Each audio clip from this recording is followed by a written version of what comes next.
निवेदन किया, हे पृथ्वी माता मेरी प्रजा भूख मर रही है, मैं क्या करूं? तो पृथ्वी ने कहा राजन यदि आप दोनों मिलकर के हल चलाएंगे तो ये पृथ्वी सत्य श्यामला हो जाएगी, हरी भरी हो जाएगी, क्योंकि पृथ्वी का एक नाम है गंधर्व भूमि नमः। क्योंकि ये जो पृथ्वी है ना ये रसों की अधिपति है। जब प्रलय होता है तो जितने भी वस्तु होती है अन्नाद को छिपा करके सो जाती है। दसवती कई नाम है। तो पृथ्वी ने कहा आप मेरा दोहन कीजिए। राजा ने पृथ्वी का दोहन किया, राजा रानी मिलकर के हल चलाया, अन्न का उत्पादन हुआ, प्रजा सुखी हुई। अर्थात राजा पृथु से ही पृथ्वी का नाम पड़ा। क्या नाम पड़ा? राजा पृथु से ही नाम पड़ गया पृथ्वी, क्योंकि पृथ्वी का दोहन किया राजा पृथु ने, इसलिए इसका नाम पड़ गया पृथ्वी। पृथ्वी का दोहन किया नाम पड़ गया पृथ्वी, राजा पृथु के द्वारा। कालांतर में राजा पृथु ने इस धरा पर शासन किया और 100 यज्ञ किए। 100 यज्ञ करने के पश्चात जो 100 यज्ञ करता है वह इंद्रासन का अधिकारी हो जाता है। राजा पृथु से सभी ने मिलकर के कहा कि आपको आगामी इंद्र बनना है। राजा पृथु ने कहा मुझे इंद्र बनने की आवश्यकता नहीं, जो कुछ मुझे प्राप्त करना था मैंने प्राप्त कर लिया है, अब मुझे किसी की आवश्यकता नहीं। पृथ्वी का दोहन किया, पृथ्वी की जो व्यवस्था अव्यवस्थित थी उसको व्यवस्थित करते हुए, समतल करते हुए पृथु ने 100 यज्ञ किए। और इस यज्ञ में अंतिम जो यज्ञ हुआ इसमें साक्षात भगवान विष्णु प्रकट हो गए। उन्होंने राजा पृथु को वरदान दिया और वरदान देने के पश्चात अपनी प्रजा को उपदेश दे करके राजा पृथु इस धरा को छोड़ करके धाम को जाते हैं।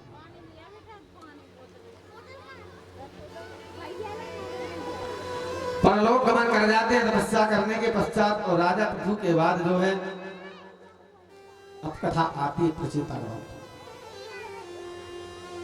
प्रचेतागण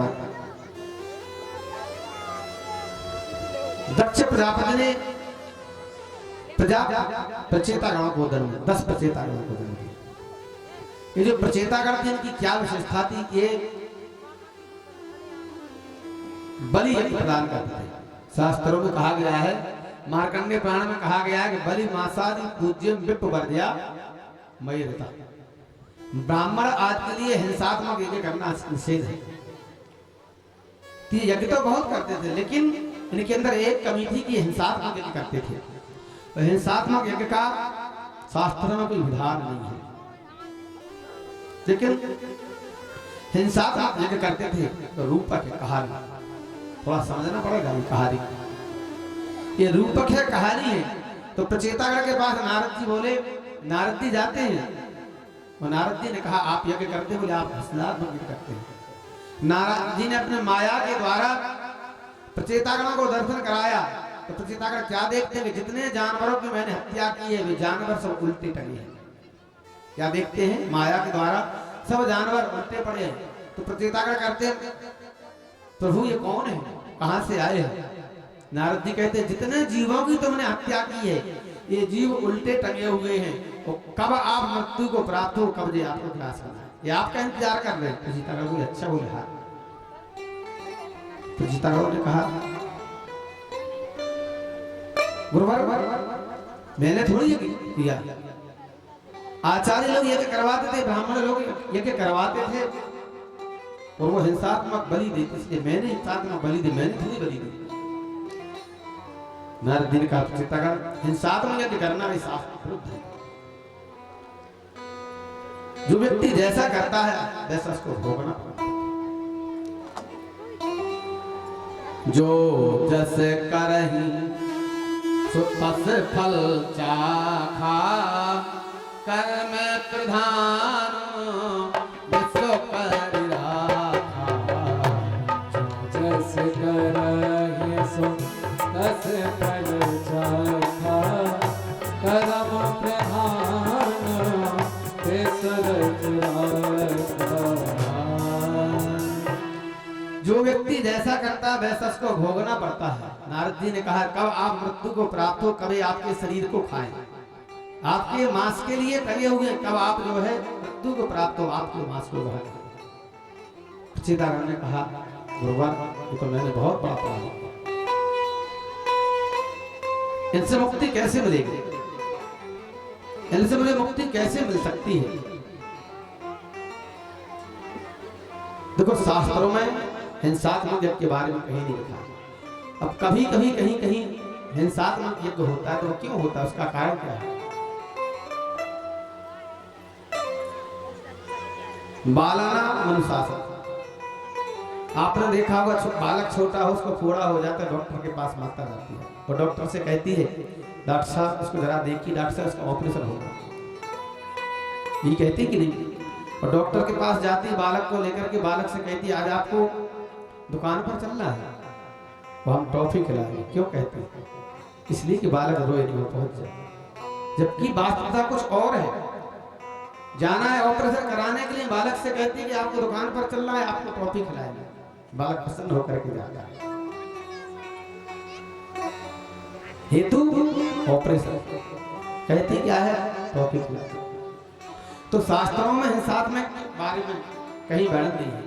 अब कहीं कहीं हिंसात्मक के बारे में कहा गया है तो उसका यह आशय नहीं है कि हिंसात्मक यज्ञ होता है। एक बालक था, विद्याध्ययन करने के लिए गुरुकुल में गया गुरुजी के पास। गुरुजी ने उसको अपने गुरुकुल में रख लिया। बालक होनहार था, योग्य था, लेकिन उसके अंदर एक कमी थी कि जो बिगड़ी पीता था। सभी छात्रों ने मिलकर के गुरुजी से कहा गुरुजी एक नया नया छात्र आया है, ये बीड़ी पीता है। अच्छा, गुरुजी को ज्ञात हुआ, गुरुजी ने बुलाया, गुरुजी ने अपने सामने बुलाया, एकांत में बुलाया। गुरुजी ने कहा क्यों तू बीड़ी पीता है। छात्र भी सीधा था, हाँ गुरुदेव बीड़ी पीते हैं। क्यों पीते, बोले गुरुजी ये कोई बात हुई, क्यों पीते, पीते हैं, ये तो व्यसन है, ये तो व्यसन है, छोड़ सकते, बोले नहीं छोड़ सकते। गुरुजी ने कहा चलो ठीक है तुम छोड़ नहीं सकते तो ऐसा करना हफ्ता में एक दिन पी सकते, 6 दिन छोड़। बोले हाँ गुरुजी ये मान जाएंगे, 6 दिन में पिए, बोले हफ्ता में एक दिन पिए।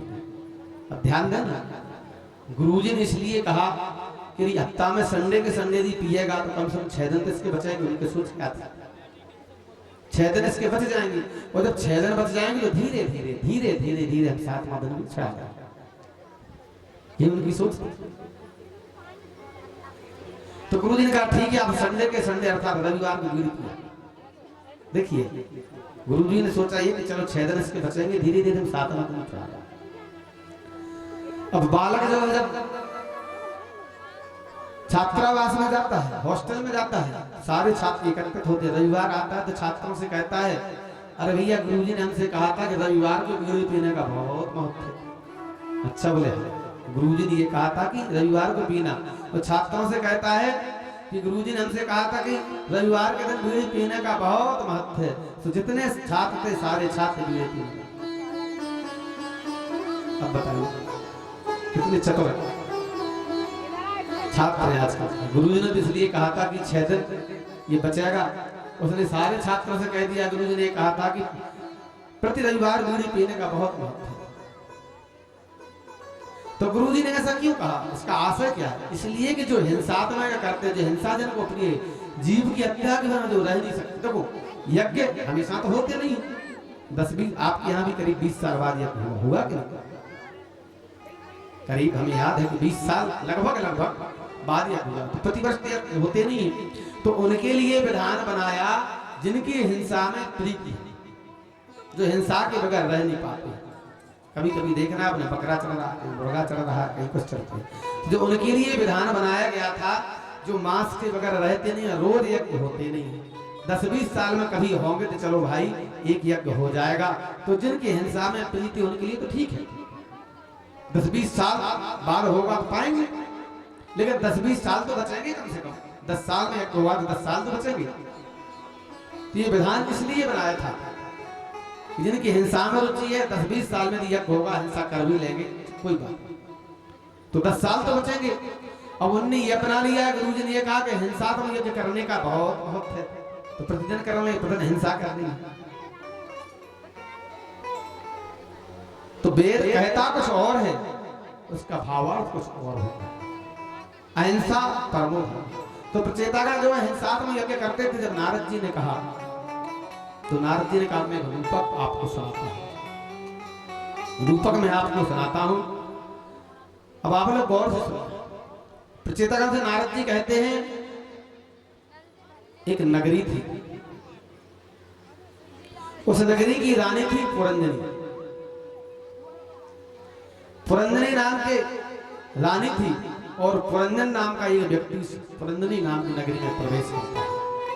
कृष्ण विषय है, साधारण विषय नहीं है, समझना पड़ेगा। पुरंजन नाम का व्यक्ति, पुरंजन नाम का एक राजा है, पुरंजनी नाम की नगरी में प्रवेश करता है। और पुरंजनी के 10 सैनिक, 10 सेना के 5 सैनिक उसके बाईं तरफ चलते, 5 सैनिक उसके दाईं तरफ चलते। और उसके ऊपर एक नाग है जो छत्ता बना के चलता है, ऊपर छाया बना के चलता है। और जैसे ही पुरंजनी में प्रवेश करता है, वहां की जो रानी वहां उस नगर में पहुंचता है, पुरंजनी को देख कर आकर्षक पुरंजन हो जाता है।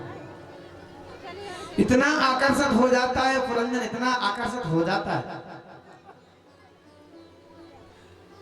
कि जो है इसका एक दोस्त था, मित्र था, अभिज्ञा। अभिज्ञात इसका मित्र था। मित्र से मित्रता कम होती जाती, धीरे धीरे मित्रता कम हो जाती, पुरंजनी ने मित्रता बढ़ती जाती, अंत में अभिज्ञात को भूल जाता है। पुरंजनी के प्रेम में इतना आसक्त हो जाता है कि पुरंजनी नाचती है तो पुरंजन नाचता है, पुरंजनी हंसती है तो पुरंजन हंसता है, पुरंजनी गाती है तो पुरंजन गाता है, पुरंजनी रोती है तो पुरंजन रोता है। बहुत दिन व्यतीत हो गए, बहुत दिन व्यतीत हो गए, पुरंजनी राज करती है। अब एक दिन क्या होता है कि जरा नाम की देवी, जरा नाम की देवी पुरंजनी के ऊपर आक्रमण कर देती है। जरा नाम की देवी के 365 सैनिक बाईं तरफ, 365 सैनिकाएं दाईं तरफ। हमारी माताओं से निवेदन है कि आप लोग वार्तालाप में संलग्न हैं, थोड़ा ध्यान दें, क्योंकि कथा भंग होती है, प्रसंग बहुत कष्ट है, सुनने को नहीं मिलेगा। तो जरा देवी पुरंजनी पर आक्रमण कर देती है, 365 सैनिक बाईं तरफ, 365 दाईं तरफ। अब इनके पास 11 सैनिक, 5 बाईं तरफ, 5 दाईं तरफ। तो जरा देवी आती है, और जैसी जरा देवी आती है, जरा देवी के सामने पुरंजन पहुंचता है। पुरंजन से जरा देवी कहती हैं कि मेरा अभी तक विवाह नहीं हुआ है, मैं चाहती हूँ कि मैं आपसे विवाह करना चाहता हूँ। पुरंजन ने कहा आपसे तो संसार में कोई विवाह नहीं करेगा। कौन विवाह करेगा? काली कलूटी जरा देवी से कौन विवाह करेगा? जरा देवी ने आप मुझसे विवाह नहीं करेंगे तो जबरदस्ती में आपसे विवाह करना। तो जरा देवी आक्रमण कर देती। अब 365 सैनिक, 365 सैनिक पराजित हो जाता है, जरा देवी के वशीभूत हो जाता है, जरा देवी के वशीभूत हो जाता है। अंत में मरने के पश्चात मृत्यु को प्राप्त होता है। पुरंजनी मारी जाती है, मृत्यु को प्राप्त हो जाता है। तो पुरंजनी के वियोग में सती होने को जाता है, सैया पर सती होने को जाता है। और जैसी सती होने को जाता है तो अभिज्ञात नाम का जो उसको मित्र हुआ, मित्र वहां पहुंच जाता है। कहानी कैसी लगी आप बताएं जरा, बड़ी